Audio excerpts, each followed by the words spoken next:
The year is 1932. The world is in the grip of the Great Depression. Australia, a young nation heavily reliant on its agricultural industry, is struggling to cope. But a different kind of threat emerges in the country's vast outback. Not from fellow man, but from a flightless bird, the emu. What began as a minor nuisance quickly escalated into a full-blown conflict, etched into history as the Great Emu War. This was a war Australia would not win. Armed with Lewis machine guns, soldiers faced off against thousands of emus, their 6-foot frames and surprising agility giving them the upper hand. The Great Emu War is a fascinating and often hilarious example of human hubris colliding with the unpredictable nature of the natural world. The 1930s were a time of immense hardship for Australia. The Great Depression had crippled the global economy, and Australia, heavily reliant on its agricultural exports, was hit particularly hard. Farmers, already battling low wheat prices, found themselves facing an additional unexpected enemy: emus. Emus, large, flightless birds native to Australia, are nomadic by nature. They migrate across vast distances in search of food and water. But with human settlement encroaching on their traditional migration routes, emus increasingly turned to farmland as a source of sustenance. This led to conflict with farmers who saw the large birds as a threat to their livelihoods.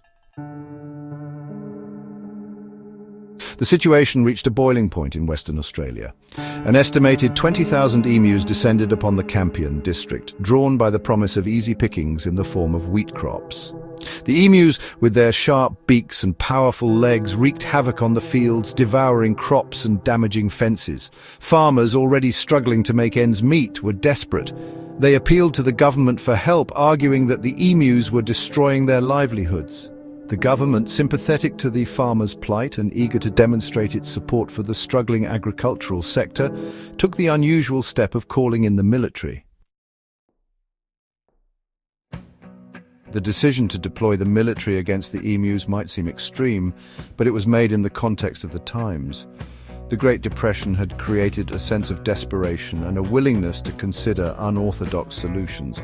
The Minister of Defence, Sir George Pearce, approved the use of machine guns against the emus. This decision was met with mixed reactions. Some people, particularly those in urban areas, ridiculed the idea of using military might against birds. However, many farmers, desperate for any solution to the emu problem, welcomed the intervention.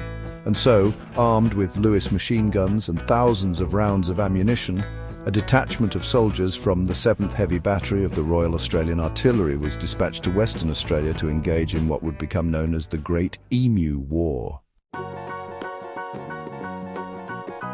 The war began in November 1932. The soldiers, led by Major G.P.W. Meredith, set out to confront the emus.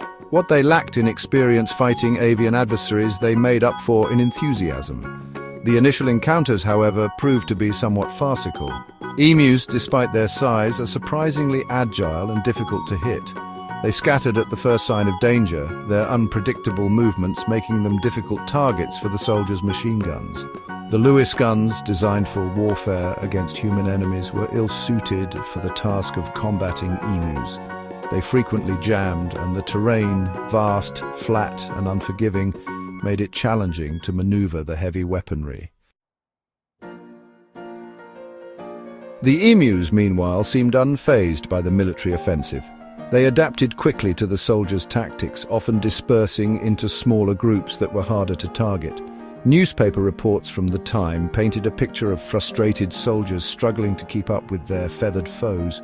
One account described a group of soldiers chasing a flock of emus across a field, their machine gun fire kicking up dust, but failing to inflict any casualties.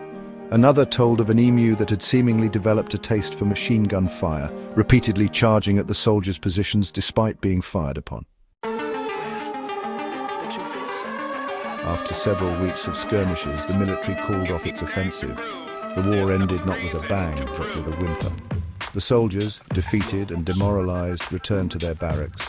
The emus, seemingly victorious, continued to roam the countryside. The Great Emu War was a resounding military failure. The soldiers had managed to kill only a small number of emus, far fewer than the thousands that had descended upon the region. The emus, on the other hand, had successfully defended their territory and their access to the farmers' crops. The war became an international laughingstock, a symbol of human hubris and the unpredictable nature of the natural world. In the aftermath, the Australian government faced widespread ridicule for its decision to use military force against a flock of birds. Despite its ignominious end, the Great Emu War has secured a unique place in history. It serves as a cautionary tale about underestimating the resilience of nature and the dangers of human arrogance. The war has also become a source of amusement and fascination, inspiring countless articles, books, and even a Hollywood movie rumoured to be in development.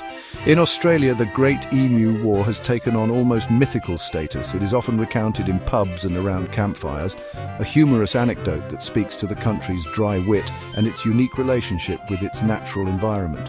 The Great Emu War, despite its absurdity, holds valuable lessons about the importance of ecological balance and the need for humility in the face of nature's power. The Great Emu War, though a military defeat for Australia, offers a valuable lesson in humility. It highlights the resilience of the natural world and the folly of underestimating even the most unassuming of adversaries. The image of heavily armed soldiers being outmaneuvered by a flock of emus serves as a potent reminder that nature is not easily subdued. The Great Emu War, despite its comedic elements, is a testament to the unpredictable nature of the world we live in. It reminds us that even the most carefully laid plans can be thwarted by the unexpected, and that sometimes the best course of action is to adapt and learn to coexist.